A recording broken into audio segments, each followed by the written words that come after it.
Hello, everyone. I'm Bill Modrow, and I'm head of the Walter Haverhurst Special Collections and University Archives. And I'm here at Miami University, and I'm going to welcome you here today in our classroom and online as we celebrate Ohio Archives Month with today's presentation, Scripps at Miami, 100 Years of Research Excellence.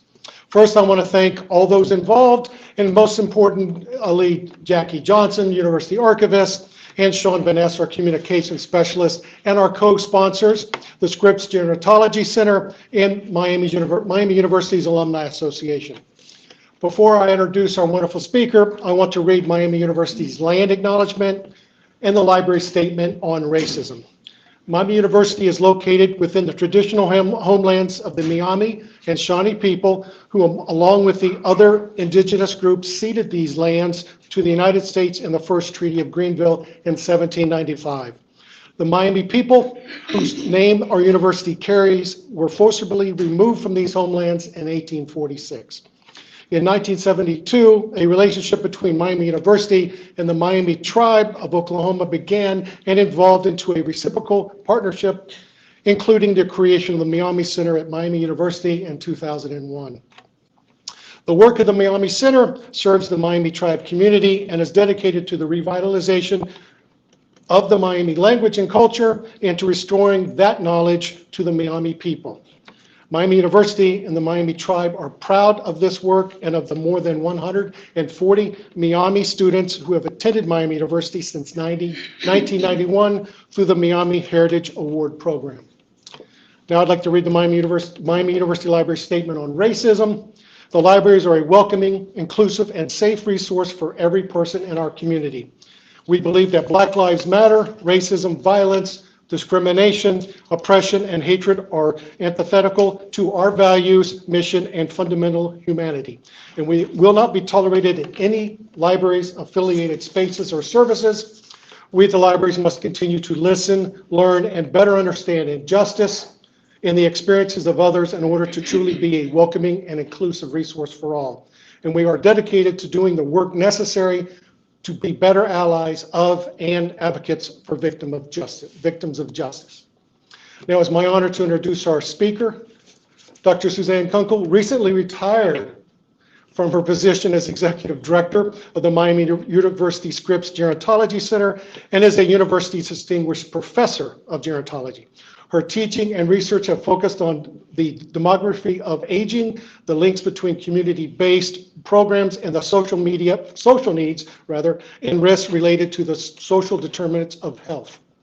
Also, the impact of cross-sectoral partnerships on county-level population health measures, the evaluation of innovative programs designed to maximize health, dignity, and the independence of older adults in all settings and age-friendly and dementia-capable communities.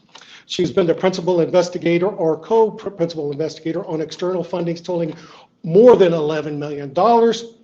Professor Kunkel continues to work on these funded projects in her current role as senior research scholar at Scripps. Dr. Kunkel has served in leadership roles in 2 national organizations, the Association for Gerontology in Higher Education and the Gerontological Society of America, and currently serves on boards and committees for local, state, and national organizations providing housing and services for older adults. Finally, I invite you to, make sure when you come in King Library to look at the exhibit of the cases down there, and we have a mini pop-up exhibit in the back that actually has a couple of Dr. Kunkel's books there. So please join me in welcoming Professor Kunkel, and we will take questions at the end. Thank you so much, Bill. That was a lovely and long introduction. And every time I hear that, I think I really need to do a shortened version of that. It's kind of Thanks. You'd appreciate that next time. And thanks to all of you for being here. I really especially want to thank my Scripps Gerontology Center colleagues for being here in person to hear something that they've heard me talk about more than once. So thank you guys. This is such a supportive and amazing group of people, and I just am grateful for the privilege of continuing to work with you guys. I also want to thank Jackie and Sean for all the work they've done to make this event happen. And I also want to talk about what an honor it is for us to be invited to be part of the University Archives October Archive Month. The timing of this could really not be better. We just celebrated our 100th anniversary. We were established in 1922, and so in preparation for that 100th, it really caused us to kind of look at all the stuff we have. The other thing that drove us to look at all the stuff we have is the central water heating project that's going on that basically got rid of all of our storage space in Upham Hall. So the 100th anniversary, a great time for us to reflect on our history and what we want to preserve and the story we want to tell, but also the necessity of finding the right home for all that we have. 100 years is you can accumulate a lot of stuff in 100 years. So I want to thank the Scripps staff who had already begun on that project, and again, Jackie and her team for finding a good home for much of the stuff much of the important materials that we have already that are here. So lots of thanks to lots of people. Oh, and I have to thank Cameron Bryant. Cameron is a history honors student who's working with us to help us go through these files. The Scripps team, the Scripps core team, we don't really know how to think about archives, like what should be archived. And actually, Bill and I were talking about the difference between people who save everything and the people who save nothing, and all of us who are somewhere in between. I am more on the save everything side. So my Scripps colleagues have always said, do we really need this? Do we really need this? And my answer is yes. And their answer is, are you sure? But they're right. One of the previous directors had saved every memo he ever wrote, and including one where he complained about the heating in Upham Hall, which 25 years later isn't any better than it was. So his memos didn't do any good. But we need help to think about what should we save, how should we save it, in what sort of organizational order, what stuff do we want to keep at Scripps, because we do want to have some of it readily at hand. But again, our job is being made so much easier thanks to the work that Cameron is doing to help us. I think she agreed that maybe the complaining about the heat memo didn't need to be archived, but she's helping us with all of that. And again, Jackie and her team who are really making this possible for us to archive 100 years of pretty amazing stuff. So here's what we're going to do. Am I in anybody's way? If I stand here, can you see the screen okay? Okay, thank you. So the way I've organized my time together with you guys is to talk about 3 major phases in our history.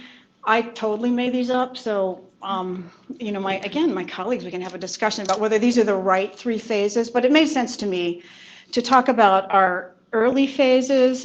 For each phase, I want to talk about what were the highlights of what we were doing, what was the context within which we were doing our work, and what are the kinds of things that probably should be archived to represent what happened in those phases.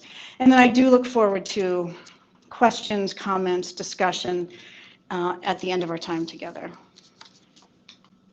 So the names of the phases that I came up with, or the boundaries around them, the early years, and I think this was the foundational time when groundbreaking work in demography was being done here at Miami University at what was then called the Scripps Foundation for Research and Population Problems. Then the second phase is our transition phase, where that strength in demography shifted to a focus on population aging rather than population problems or population changes in general. We really started focusing on gerontology in the aging population. And during that phase, we changed our name to the Scripps Gerontology Center. And then our current phase as the Scripps Gerontology Center, I think is characterized by some pretty important changes and sort of declarations of who we are and what we're about. We are a community engaged, policy relevant, stakeholder responsive research center. We also support academic programs in gerontology, and we do service in gerontology. So we have a good story and a complicated story.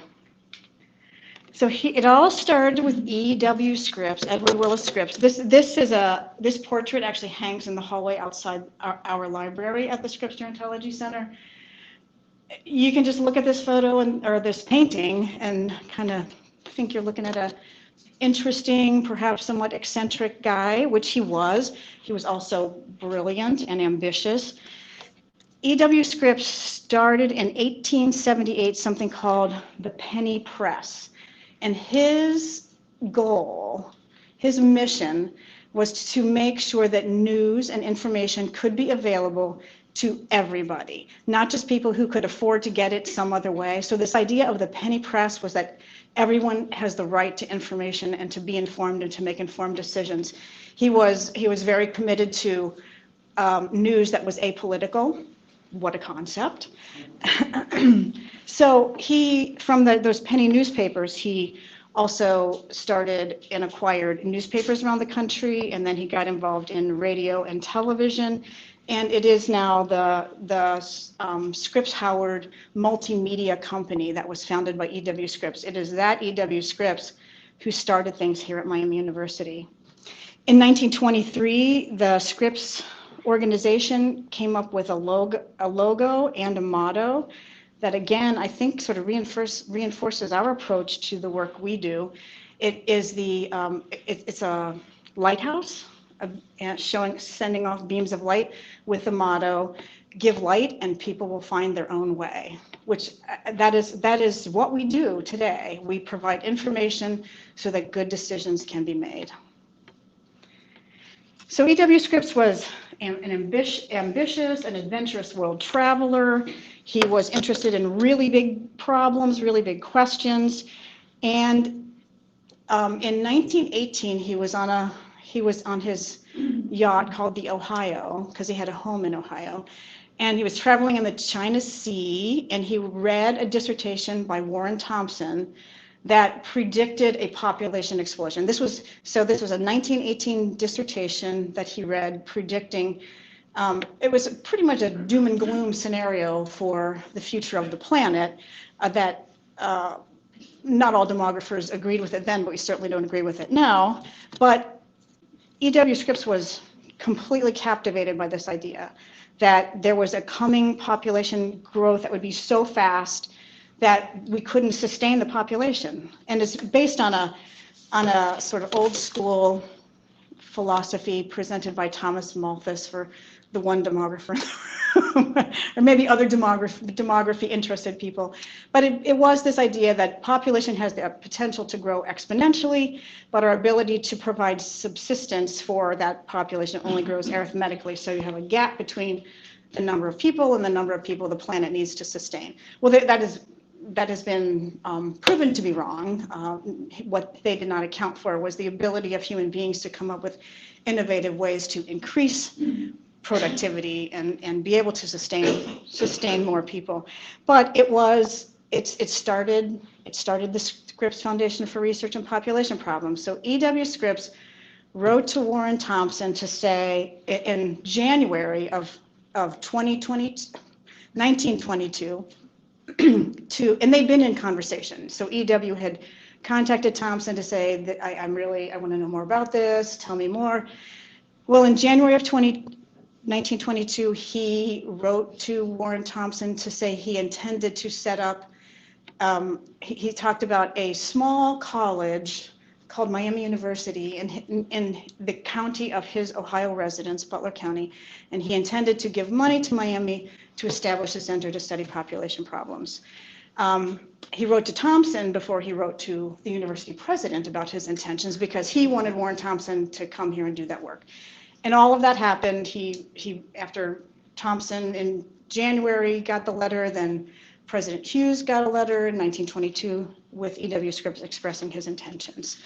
So the communications between them, and Cameron is helping us go through boxes and boxes of these crumbling carbon copies of things so that we don't ever lose this story of where we came from and how we came to be who we are today. Well, E.W. Scripps planted a seed, and it turned into a pretty amazing research center. Soon after Thompson came, P.K. Welpton joined him, and these two demographers changed the field of demography.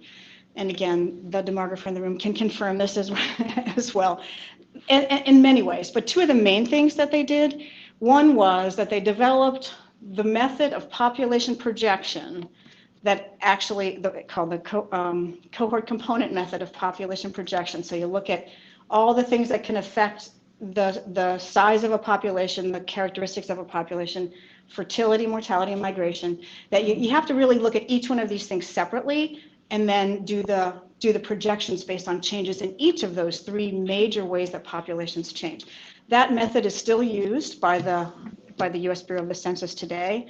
In the 30s, the population projections that the census put out those numbers came from the demographers here. So you can see why we don't want to lose this stuff. We want the documentation of this to have the right home so that it never gets lost. The other big thing that Welton and Thompson did for the field of demography was they decided that fertility is the hardest thing to predict when you're trying to project population, because it's a pretty personal decision and a lot of individual factors go into that decision. Thompson and Welton said, hey, what if we asked women about their intentions regarding how many kids they think they're going to have, instead of just using the numbers from the previous years or mathematical modeling? Why don't we actually talk to women and say, well, how many kids do you want to have? So they did that, and they launched something called the Growth of American Families Survey in 1955 to actually get to do better projections of what was going to happen to fertility over time. So that use of social science methodology had never been done in demography before, or maybe it had at some smaller scale, but they really set the stage for pretty dramatic change to the field and better information. So I'm going to share with you one of the things that I think should be in archives. At the moment, this is hanging outside the Scripps library, across from from E.W. Scripps's portrait, and it is a piece that, I know you can't see this, and there's nothing I could do to make it. It's really, I'm going to show you a bigger version of a section of it that I want to point out. But this was the New York Times in 1934, which is pretty awesome. And they were, at this point, their story was, it was the opposite of Thompson's dissertation, where we're going to have this population explosion and it's going to be awful. This one was, we have population decrease and it's going to be awful. Demographers these days, I don't think, are quite as gloomy as they were in those days. But the fact that this was a front page story in the New York Times, I think is, for a special edition, is pretty impressive. And this is 1934, so the projections they're making of this sort of dramatic decline in population size, the baby boom wasn't even thought of, certainly wasn't named, certainly wasn't happening at that time. So demography is a science and an art, and you can't predict everything. Well, so it turns out that they were a little bit wrong in their projections, but one of the things that they talked about, and I made this a little bit larger, is in 1934, they were talking about how we were becoming an older population. And that, in fact, is exactly what happened. They were wrong in their numbers a little bit, but they were not wrong in the premise that when a population does decline in size, when fertility declines, a population does grow older. So in 1934, predicting an older population, that's pretty impressive, without any hint about the baby boom, and in fact worries that we weren't having enough kids. So that's pretty interesting. This is probably pretty hard to see, but on the right-hand side, as demographers do, they made projections of how many people we're going to have in the U.S. over time, and the three lines are the low, medium, and high assumptions. Of course, you had your bets when you're projecting about something that's hard to project. And they predicted there would be 200 million people in the U.S. by 1980.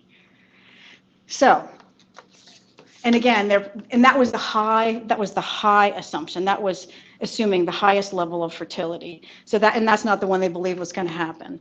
But even with the high assumption, they said 200 million. Anybody want to guess what it really was? Higher or lower than that? Higher, yes, higher. It was about 227 million, actually. They weren't that far off, which is, again, quite amazing given what they didn't know. So some version of this we hope will end up in archives preserved because it's really valuable. The other thing that I hope we can find a way to kind of restore is a Time magazine article about Welton and Thompson and their fertility survey. And they're the ones who made the Time magazine article actually talks about, what a radical idea that you might ask women of what they intend to do. So we hope that will show up. But the other things, as I mentioned in this slide, the survey drafts, this is for those of us still doing survey research at the Scripps Gerontology Center, looking through these surveys for this Growth of American Families survey, and it's right over here. These binders full of mimeographed versions of the survey. This was in 1955, so he must have had mimeographed them. But then they're handwritten notes to each other like, no, this question is, what? That's not going to work, and how they kind of communicated with each other to revise their survey drafts, which is pretty much exactly what we do today, except not mimeograph, we do it in Google Docs.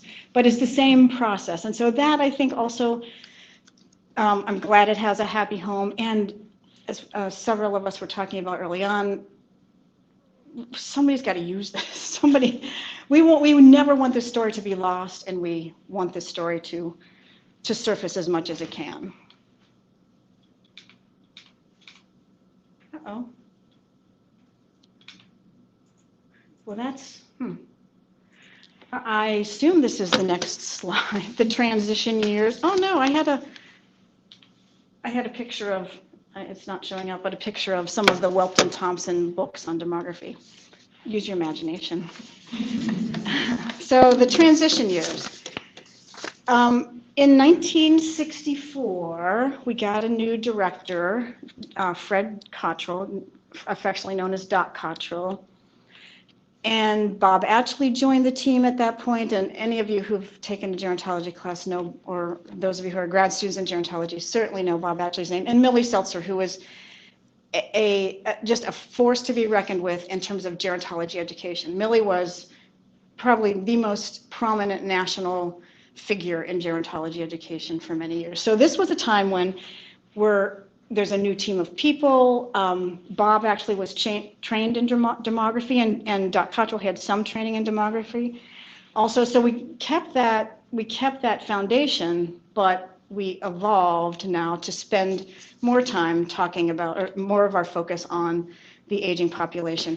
And it was absolutely prescient of them to begin to make this shift. So during this transition period, shifting slowly to the focus on gerontology, even though Welton and Thompson had predicted the aging of our population in 1934. And actually, one of the things Cameron found was a letter that Thompson got from someone who said, hey, there's this new journal. This was a letter in 1945. There's this new journal called the Journal of Gerontology. You might want to think about that. So the seeds were planted even then. Well, during this transition period is where we sort of blossomed as a gerontology center. The first White House Conference on Aging in 1961 was attended by Fred Cottrell. Doc Cottrell was a political scientist as well as a sociologist and by avocation, a gerontologist. So he had a prominent role in the first White House Conference on Aging. It was also an era when we were seeing major legislation related to aging. The Older Americans Act, Medicare, Medicaid, all of those pieces of legislation were coming out during this period. The Age Discrimination in Employment Act, the law that prohibits that sort of thing, all of this was emerging in the 60s and the 70s.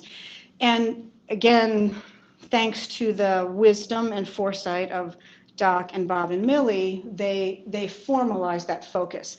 Millie Seltzer developed a gerontology course at Miami University in 1967. We think it was, if not the first, it had to be one of the first courses in gerontology. And Cameron has been on the hunt. We can find that syllabus. It would be so interesting to see what's in there. We also developed one of the first master's programs in gerontology here. I think Jennifer Kinney told me it was the third master's program in the mid-1970s. Millie Seltzer not only did, she did sessions at conferences about how to teach about gerontology, and here are some resources if you want to teach about gerontology, but Millie also developed training programs for financial services providers, for emergency service personnel, just again, kind of so prescient about how important it is for people who provide services to an aging population need to know something about aging. So again, something to be so proud of. One of the other really big things that happened during this transition period was Bob Ashley's study of retirement. He had had a few grants to study retirement, and in those days, interestingly, the big concern was how will people adjust to retirement? Well, these days, I don't think anybody's too worried about how they're going to adjust to retirement. I think a lot of us are ready for retirement, and it's actually a good thing. I highly recommend it. But in those days, there was an assumption that you would lose your sense of self, that you would, when you lose your work role, you wouldn't really know who you are. And while some of that is still discussed today, it turned out that adaptation to retirement isn't really as hard as we used to think that it was. But Bob used that support from the National Institutes of Mental Health, again, kind of reflecting what we thought happened to people when they retired, that they went through withdrawal, et cetera. But he used that money to launch the Ohio Longitudinal Survey, which was a survey that it was done in Oxford, Ohio. We reached, and by this time, I'm a graduate student on this project, which is why I'm the one who can talk about the history. I've been here for not the whole 100 years, but a pretty good portion of them. So we interviewed and surveyed people in Oxford, Ohio, who were age 50 and above, and we did 7 waves of the survey. The final wave we did like in 1995, a follow-up like 20 years later, because it started in 1975. So it was a really, really rich data set. It was an important topic. Again, the answer, how do people adjust to retirement, wasn't the leading story from that survey after all the data was collected and we had our initial findings, but it did become useful in several other ways. The most important one is a researcher at Yale, Becca Levy, who I think is in psychology and public health. Becca started working with us on this survey, and she used the data she was very interested in how people's perceptions of themselves as aging adults, how their perceptions of aging in general might affect their health. Well, now, many years later, we know there's a tremendous impact of ageism and internalized ageism on health, but we didn't know as much about it. Well, Becca and her team combined our data with death records, and she found that people who subscribe to this negative view of aging, and especially as it applied to themselves, had life expectancies that were 7.5 years shorter than people who did not have that negative view. That launched for Becca. There's a story about her in the New York Times Magazine from, I don't know, just like 2 months ago. So that launched for Becca this amazing career and incredibly important thread in gerontology, which is about ageism, where it comes from, what it looks like, how we internalize it, how we don't even notice it, how we should begin noticing it. That really is important, central to the field right now. So this Bob study, again, tremendously important for its point in time, but also helped launch a whole new direction in the field of gerontology. So for sure, we would like to see, so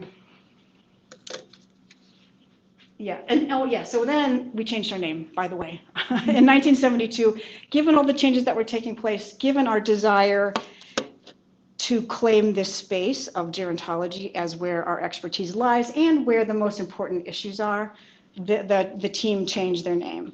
We did continue to build on the strength in survey research and in demography. Actually, I looked this up thanks to this presentation. Shala Mehrizada and I had an article in the Journals of Gerontology in 1988 projecting the size of the older population in the US. carrying on that proud tradition of population projections that Welton and Thompson helped establish. So some of the things that I think would be important for us to archive here, and this stuff, this newer stuff, we haven't done the archiving work yet, so we're looking forward to working with Jackie on that, but the name change documentation, and I know Cameron is very interested in, you know, what all happened, what conversations happened, and I think that would be fascinating. The longitudinal study files, the whole data set now resides with Becca at Yale, so that's a good thing, but we also have handwritten notes from some of the participants about what aging is like for them, what retirement is like for them. So that is something that we don't want to lose. And then some of the educational materials, including Millie's training sessions that she did for people out in the community, and the paperwork for the MGS. I hope that we will never lose that, how we made the case to Miami University that they should start a new master's degree, because I don't think it was much different then than it is now. That's not an easy sell because it takes resources for the university to start a new program. And then the numerous books and articles from Bob, Millie, and Doc. And the three of them, among the three of them, I think they received every single award there is in the field of gerontology. So we don't want to lose that. We don't want to lose that part of our story. And then other deliverables and reports, including, we've done population projections for the state of Ohio now for many decades. We continue to do those population projections. The first ones that Shala and I did for the state of Ohio, we also did for every county. And it was a series of books about this thick, and it took up a whole shelf in the Scripps library. I don't think we need to keep those necessarily, but some record of our involvement in projecting population for the state of Ohio. So this might not come through either. Oh, yes, it did. So there's also for archives, Bob, on the right-hand side, Bob actually had a textbook in gerontology, social forces and aging. I think Bob passed away a couple of years ago, but prior to that, he had taken on a co-author, and I think that book is now in its 16th edition. It was one of the first gerontology textbooks, and still one of the most widely used. And then this one on the left is a book that Doc Cottrell wrote. Again, he was a political scientist by training, and he was a very prominent person in the aging policy space. And he wrote this book in 1974, one of the first books about the world of social policy and how it is responding to our aging population. Now to today. And I probably have too much stuff about now because it's what I know best. And it's something we haven't even, now is our opportunity to do this archiving stuff intentionally, to kind of think about it before we run out of space in Upham Hall, because they're putting in a new water heating system. So I think this is a really good time for the Scripps team for us to kind of think about and do this in a planful way. But I characterize this phase with a lot of words. We are committed to high impact, engaged, policy relevant research in gerontology. So from demography, which is by its nature pretty applied, and we take the information, you create the information so that good decisions can be made. Now we embrace this focus as we think about what projects to undertake, what audiences we're doing it for, why we're doing it. We are mission driven, absolutely, and I'll talk about our mission in a bit. We are opportunity focused. We generate 80% of our own funding, so we have to be opportunity focused and go after grants and get those grants in order to sustain ourselves, and we've been, knock on wood, very successful. We are very involved with our community. One of the things I have on the list later is we're involved with Age Friendly Oxford, and this is a grassroots effort started by Ann Welton and Jesse Leake. They are so grateful for our help, and I keep saying, what kind of gerontology center would we be if we weren't involved in the age-friendly movement for our own community? But again, that's been an evolution for us. And all of this focus on applied, policy relevant, community partner, stakeholder responsive research has to be balanced with our ability to get journal articles published.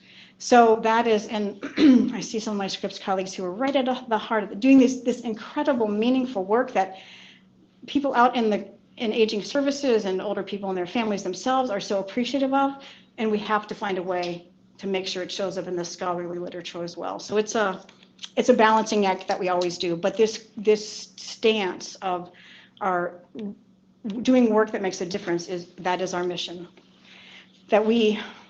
It's a little longer than this, but our mission is to do work that makes a positive difference in the lives of aging adults, their families, and their communities. And it's not just something that we did at a strategic planning meeting and then we filed it away.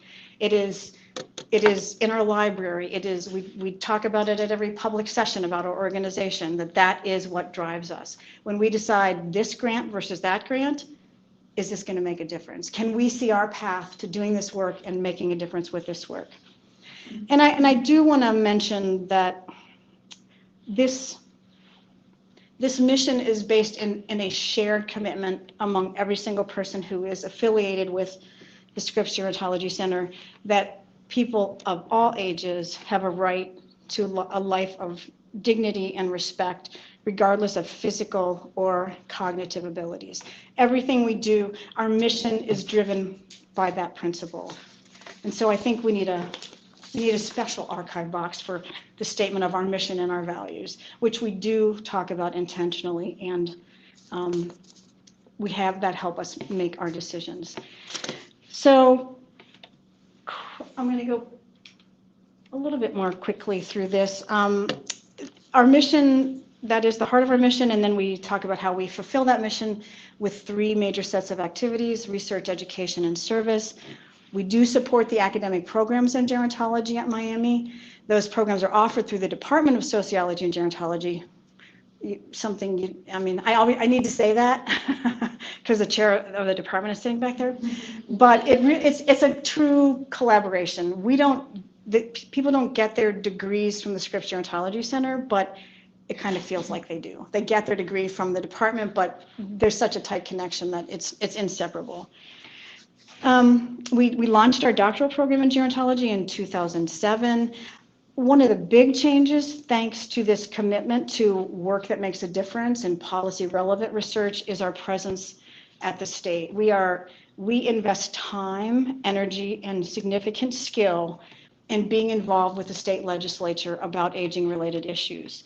We were able to do that with support from the state. We're a line item in Miami University's budget for the Ohio Long-Term Care Research Project. That bit of funding from the state allows us to have an agenda that is driven by major policy issues. What do legislators need to know? How do we get this work into the hands of legislators and their staff who are going to make these decisions? That funding helped us have a presence in the state that we had never had before. And now we are a major partner with most state agencies to do research that answers their questions and fulfills their data needs. We have access to more data sets from more departments within the state structure than any of them do. They don't share data with each other, but they share it with us, because we then produce information that is unbiased. It is not driven by our agenda. It's driven by questions that need to be answered so that policies can be made that are in the best interest of older people and their families. So that's a really big difference. We have continued the presence at the sort of visibility at the national level in leadership roles that was established by our predecessors. I'm really proud of the place we hold at Miami University and grateful to Miami University leaders who have supported us in our growth and our change and our visibility. Renata Crawford comes to our opening minds through art sessions at the Knolls. We have a level of support at the university, not financial, but very in intangible ways that makes all the difference in the world. So that is really a positive thing. We have Scripps research fellows from every division across campus, and some of our awesome Scripps research fellows are here, and they come to our events, and they do research projects with us. And again, we're so grateful for you guys. But every division across campus, because there's not a major at Miami, there's not a field at Miami that isn't related to aging or can't be related to aging. Engineering, for example, might seem like a stretch, but it's not a stretch. Technology that provides assistance to people as they age, falls prevention. So we are really proud of that. We couldn't do it without our Scripps fellows, for sure. And then absolutely something to celebrate, and this is all in our annual reports, which absolutely need to go into our archives, but we have been among the top 3 grant-getting units at Miami University for the past 8 years, I think, and we're small. So we're very proud of that. Well, and also during this phase, we reconnected with the Scripps family. Somehow, nobody stayed in touch with the Scripps family. So when John Hughes was the Associate Provost for Research, he really said, we need to do something about that. And we did. And we established a connection with Marilyn Scripps, who's, I think, the 4th generation after E.W. Scripps, but she actually made a very generous donation after we reconnected, and we still communicate with her on an ongoing basis. So that's so important. I mean, we wouldn't be here. The money that E.W. Scripps gave accounts for about, because of course we get the interest, and lately that's not been so good, but it accounts for maybe 3% of our budget. But we wouldn't be here without them. So the connection to the Scripps family is another important characteristic of this phase. I'm almost done. So we are continuing our demographic research. We are continuing our survey research. We have this new focus on applied research and evaluation research. We are a go-to organization for community-based organizations, for organizations that offer programs and services, and they want to know, is it working? Are we doing this the right way? Is it having the effect that we thought it would have? And we are a go-to organization for that kind of work. Again, to make sure that our work makes a difference. If this program isn't working, how can we fix it? If it is working, how can we expand it? I'm going to just quickly share this with you. One of the other, this kind of embraces our new focus on our stakeholders, our outward focus, but also our demographic roots. We have this population website, Ohio population website, that has an interactive site. Any county in the state, you can look at what's happening with the population growth, the growth of the older population. You can look at characteristics of the older population in your county, in the state. It is something we created, again, because we have our roots in demography, and because we want to provide information to service providers, planners, legislators, so that we can be prepared for our aging future. Very quickly, some of our other work just reinforces the value that I talked about earlier. So the PELI stands for Preferences for Everyday Living Inventory, and it's a project that Katie Abbott, the new director of Scripps, has been leading. It is focused on how to transform nursing home care so that direct care workers see the people they're caring for as people. What things do you like to do? What are your fondest memories? What are your kids' names? This is not something that had been part of standard care in nursing homes. So again, transforming that care so that we can uphold our value for respect and dignity for people of all ages. And the Opening Minds Through Art program, several of you in the room, many of you know that program. It pairs university students with people with dementia to create amazing, beautiful art. One of the things I didn't include here was a picture of some of the OMA art that gets created by older people with dementia and their student partners, which we do want some of those in archives. But actually, the display downstairs, Jackie does have one OMA picture down there. Okay, last, we kind of reflecting our outward focus and our desire to be seen as the go-to organization for so many things. We were designated an Ohio Center of Excellence in 2011. We established a formal affiliation between Miami University and the Knolls of Oxford, our involvement with Age Family Oxford. So last slide. This list of archives is longer because I know what we have and what I hope will be archived. Again, books, articles, the awards, the documentation of the Center of Excellence, the affiliation, the list of our Scripps Fellows over the years, and the amazing things that they have accomplished, some OMA art. We have written a few histories of Scripps, but we need more, and we want all of them to be archived for sure. And then the last thing that I think really should be on this list, I didn't even write it on here, but we do VIP packets, because when we have visitors, if you guys come over, you'll get a VIP packet. So it's annual report, it's our brochure, some of which Jackie put in the back. It's OMA cards. You get some OMA cards as part of the bonus of coming to visit us. But we also put into those packets examples of the way we manage to produce something that matters to legislators and to service providers and planners, and write articles based on that work. So we always try to package together reports that show both our scholarship and our stakeholder responsive research. So that's what I've got. Thank you.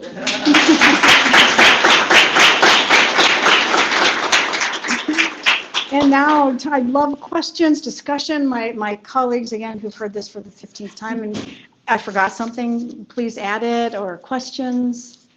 Any questions from our online? Yes.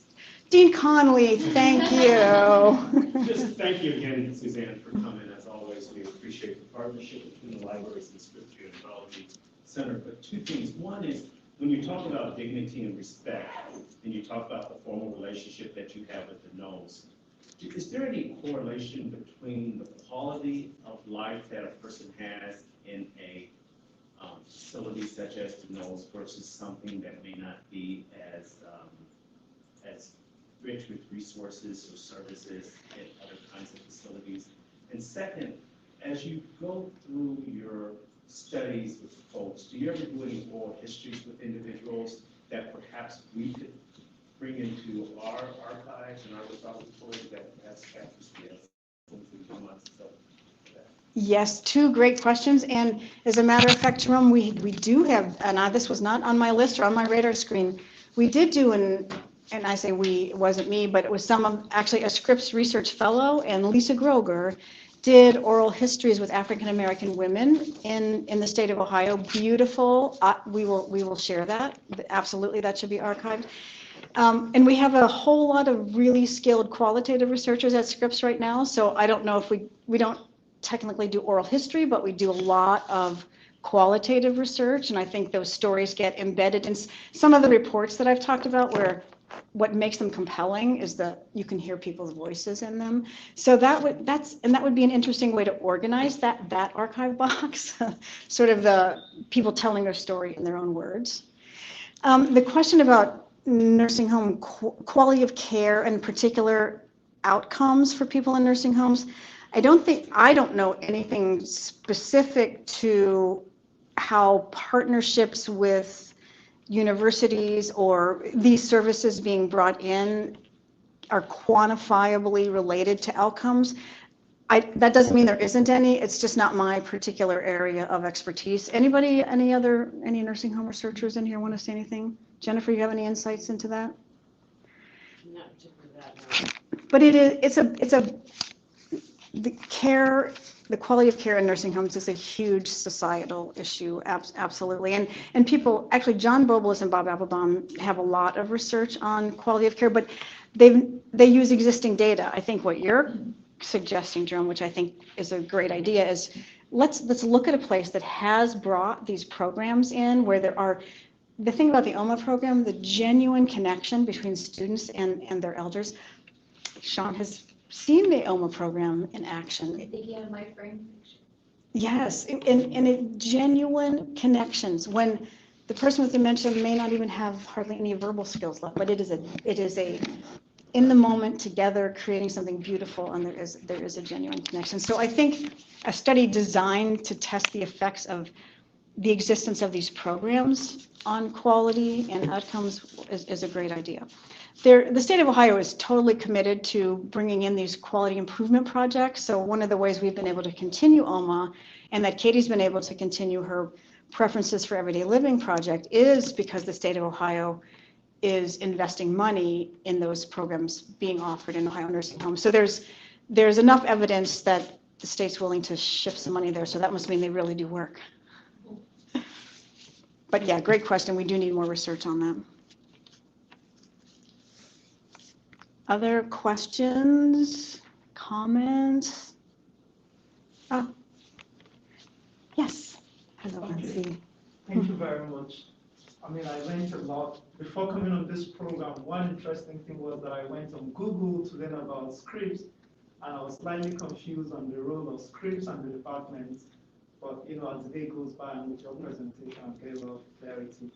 It's also interesting to really learn that most of the research are not just research just publish and keep, in journals, but it's really, really interesting research that are being translated to practice, which I think is really, really phenomenal. But I just wanted to ask if it is possible to spotlight or probably, say a little bit if you think the future of Scripps is going to really go more now into global aging, looking more beyond just, Ohio, the country. Since some of us right now are not really from Ohio, but we're not part of this program, just asking us a question of what you think. It's a great question, and it is a passion and an interest of quite a few of us here at Scripps. I think that there have been some challenges, and we have a textbook in global aging. We offer courses in global aging at Miami that are always full. So that speaks a little bit to our interest in education about aging using a global perspective. In terms of research, we've had a few projects and we've had a few initiatives, including a collaboration with a university in Thailand and a university and 3 universities in Europe to build connections and to work together. The logistics have always, we actually had an exchange program with this university in Thailand and with our 3 European partners, which worked fine, but the logistics are so complicated, academic years that are different. So we've always had a commitment and an interest and an investment in the importance of looking at aging globally. One of the things from all of these projects that all of us learned was, well, we knew we didn't have it figured out for the US. We knew that we had a lot to learn, but wow, we really, really learned a lot. When we do presentations in Cameron's global health class, that we do a session. So we're probably doing more on the education side than we are doing more on the education side than we are on the research side, but it is an interest. It's funding and leadership. Actually, one of our current faculty members in the department, Saruna, is doing projects in Nepal. So we do have bits and pieces, but it's a really important point, Runcie, and it remains on our agenda. And when we're responding to sort of immediate information needs in our community, in our state, in our nation, we need people like you to help us take this, and all of you in this room to take it to the next level. Suzanne, to add to that, talking about education, our OMA program is in Canada. It's all over the United States. It's in Canada, and it's getting ready to start being done in Indonesia. That's true. Yeah, So great example. We do have that component of education with our OMA program. And I'm sure there'll be research on those other sites and the ways that the program is adapted. So yeah, and it actually was offered in the Netherlands also, and there was some interest from Japan. So the seeds are planted. Again, it's a tree that needs to be nurtured for sure. Somebody else had a question, Helene? Well, from looking back, 2 things. What's the biggest surprise in all your years as director? And then, if you could start over again, what would you do differently? Wow. The biggest surprise, I guess, from just every day working hard and having amazing people. We knew we were doing good things, and then just little by little learning. And then I guess one of the biggest surprises was when we became the top grant-getting organization at Miami University. We knew, looking at Cheryl Johnson, who does every single budget for every single proposal, so she knows how much work this was. And so we had our heads down. We knew that it was important to do this work. We knew that it was important to respond, but I don't think I ever tracked the numbers, or maybe in passing, but I think that was a big surprise, and now it's become sort of a major goal that we maintain that top 3 standing. And what would I do differently? Was that the other part? Yeah. I would have kept my office cleaner. Easier for the archive. Exactly. Yes. Same So you and Scripps led the way to get the affiliation with H-Friendly University as well. Yes, here in yes, yes. Miami. And so that came with a lot of what we do here at Scripps. And I'm just curious, with that, with having that designation and having that honor, where do you see the role between Scripps as well as Miami to take that forth and to do other things with it? Another really great question, and I wish Leah was here because she's kind of our point person. So there's an international initiative, kind of back to the global ties, for universities to be designated as age-friendly universities. And Samuel actually helped with the paperwork for that and exploring all the resources that Miami has for older people, so that we could get that designation, which we did. I think when we were doing that paperwork, we were proud of what Miami already does, including access to courses. We have an over 60 audit program. Anybody can take any course that they want to sit in on. I think we have a center that's devoted to the study of aging. I think where we can grow is hearing from older people more. And for any individual project, we have older people who are the folks we interview, but I think we could do more at Scripps to have sort of a group of older people. And in some ways, that's what H-Friendly Oxford is doing for us. It's giving us that connection to older people and their everyday lives. We know that one of the reasons people don't take advantage of all that Miami has to offer are these big barriers: parking, transportation, and a little bit of an ageist atmosphere. So that is a place where we are working hard. We are working hard to address ageism on this campus. Unintentional, unacknowledged, nobody's trying, but it's the lack of awareness that's really the root cause of the problem, the lack of awareness, and then it's intentionality about looking at your own attitudes and your own behaviors. I think that's probably one of our biggest next steps. Do you have any ideas in mind from what those 11 I just points think are?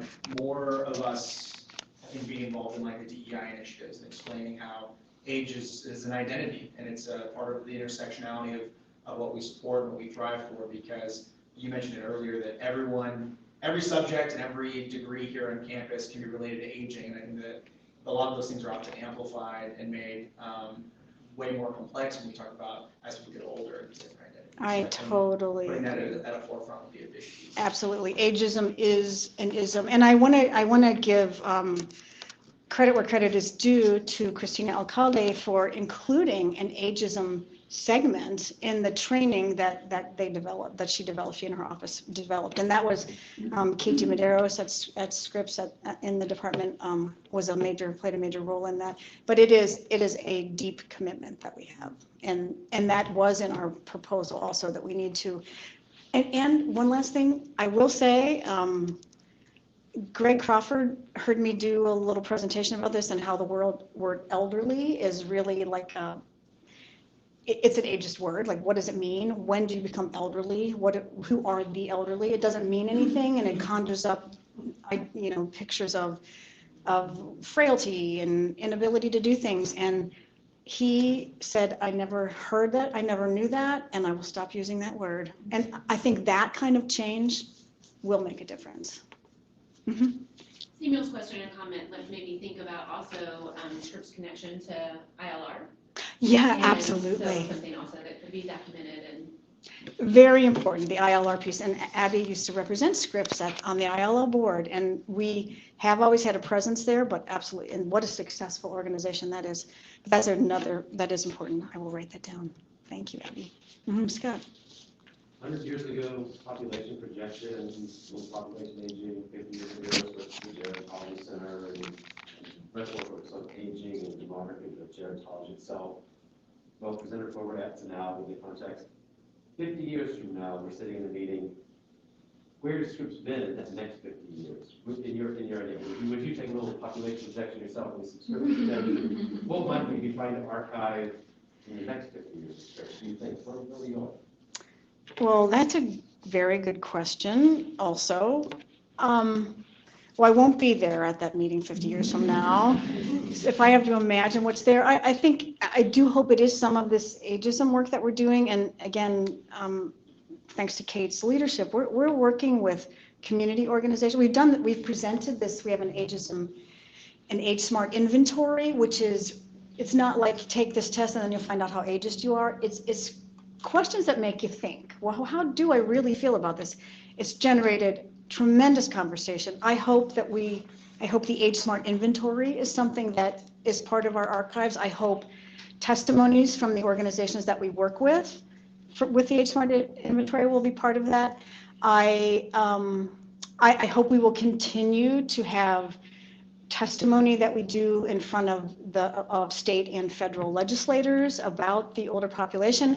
I hope our Ohio population website is even more interactive and it's widely visited now. We have it gets a lot of traffic. I hope that it is now the place to go in the state of Ohio. I think it actually might already be, but not, it could be more.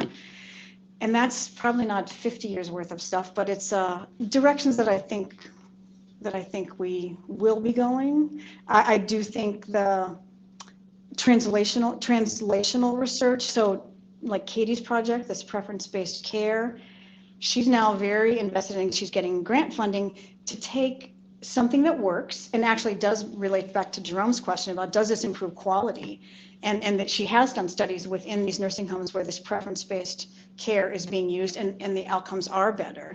So now the challenge is, how do you make it possible for every nursing home to do that? How do you spread the word? How do you package it? How do you make sure if it's offered at a nursing home in another country that it retains the sort of core components? So I think we'll be doing more translational research also. But I don't know, anybody else? I hope we have a really big kitchen and a place where we can all have lunch together. All right, I think we're out of time. All right.